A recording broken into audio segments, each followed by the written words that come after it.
On a quiet June morning in 2009, in the small seaside town of Sligo on Ireland's northwest coast, a man arrived by bus. He carried with him only a few bags, a sense of purpose, and an air of mystery that would forever shroud his identity. This man checked into the Sligo City Hotel under the name Peter Bergmann, presenting himself as just another traveler passing through. Yet, nothing about him was ordinary. The name he gave was false. The address he wrote down in Vienna did not exist, and the life he carried with him seemed carefully erased before he ever set foot in Ireland. What unfolded over the following days was one of the strangest unsolved mysteries in modern Irish history. Today, more than a decade later, the man's real identity remains unknown. No family has come forward, no missing persons case has been linked to him, and his death on a beach in Sligo has only raised more questions than answers.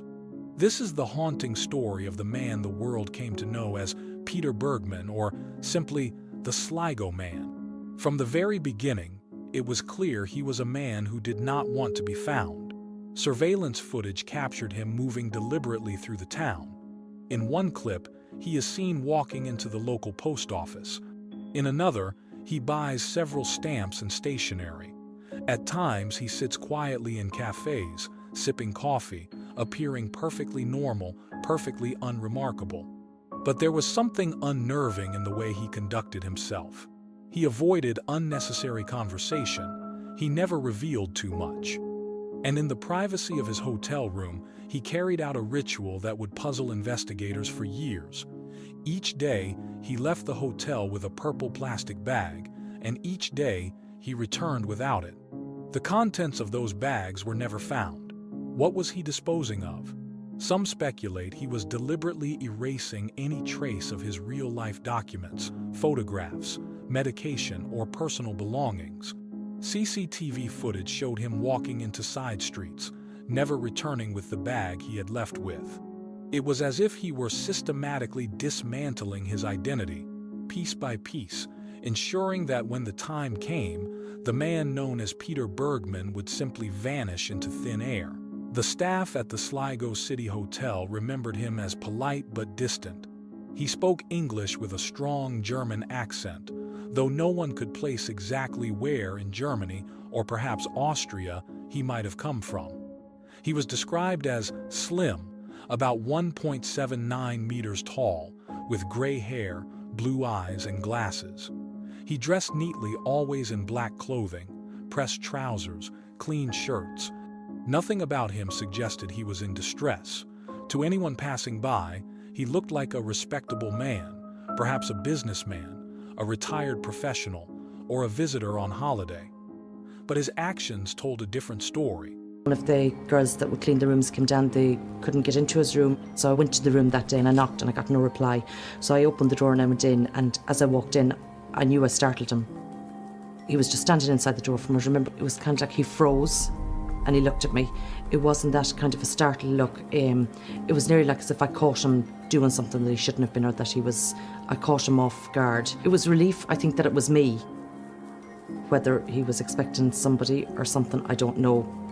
But I think he was relieved to see that it was a member of staff from the hotel that had entered the room. On the 13th of June, 2009, the day before his death, Bergmann was seen on CCTV at the Sligo bus station. He mailed several letters, though none of the recipients were ever identified. Investigators later confirmed that the letters were never traced.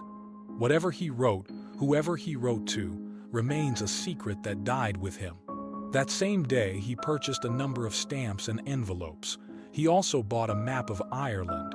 To some, it seemed like the behavior of a tourist, but to others, it felt calculated, as though he were tying up final affairs. The next morning, on the 14th of June, his carefully orchestrated disappearance reached its end. On the Saturday itself, we established that he had gone into the post office here in Sligo. He had purchased 8 82-cent stamps and airmail stickers. Now, we were never able to establish where those letters were posted, to who the letters were posted, or when he posted them. but certainly he had obviously correspondence to send to someone somewhere. Early in the day, he checked out of his hotel. He carried with him only a black shoulder bag and a purple plastic bag. Witnesses later recalled seeing him walking through town, heading toward Ross's Point Beach, a scenic and windswept stretch of coastline just outside Sligo. At 6:45 a.m., his body was discovered by a man walking his dog. He lay on the sand, fully clothed, with no sign of a struggle.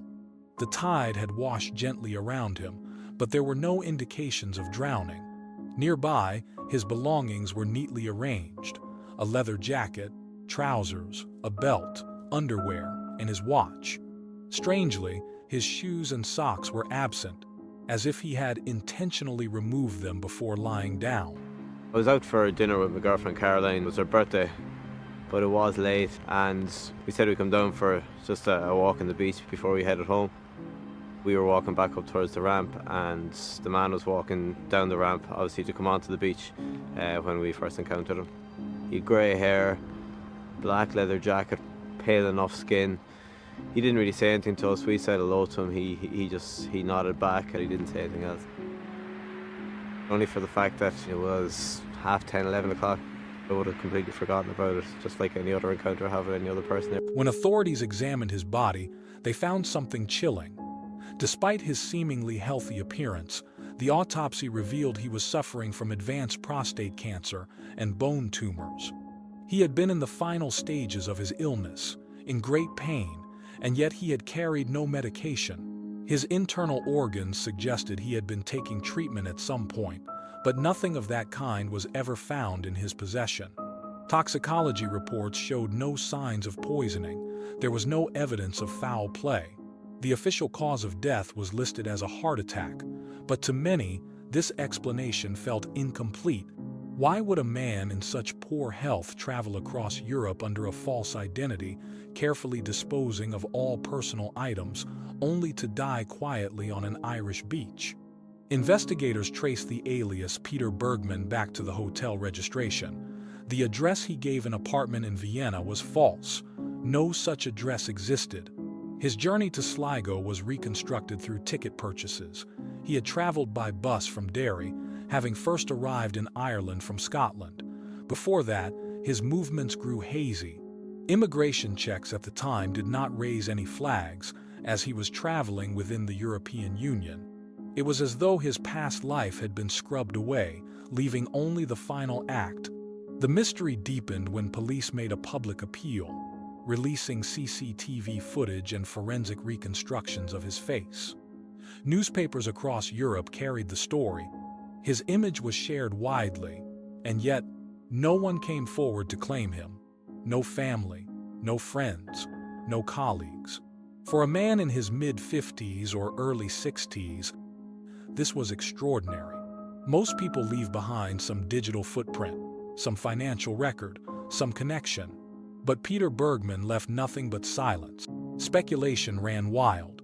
Some believed he was a spy, an agent from the Cold War era who had chosen Ireland as the place to stage his own disappearance.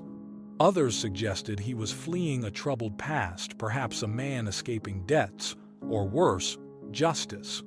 A more poignant theory suggested he simply wanted to die in peace, far away from anyone who knew him. The way he carefully eliminated his belongings suggested intent. He didn't want to be identified, didn't want his real life uncovered. Perhaps he thought that, in death, he would achieve the anonymity he had so carefully constructed in life.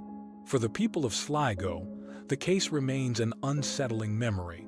Ross's Point Beach, once just a picturesque stretch of sand, became a place haunted by questions. Who was the man who walked into their town, stayed in their hotel, drank coffee in their cafes, mailed letters from their post office, and then vanished into death with such precision? In the end, perhaps that is what he wanted. Perhaps the mystery was the point all along.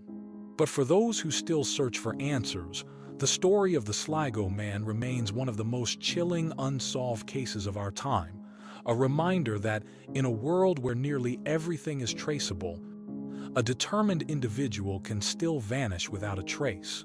More than a decade later, we are no closer to the truth. All that remains is a name that never existed, a face frozen in CCTV stills, and a story that will forever echo through the quiet streets of Sligo.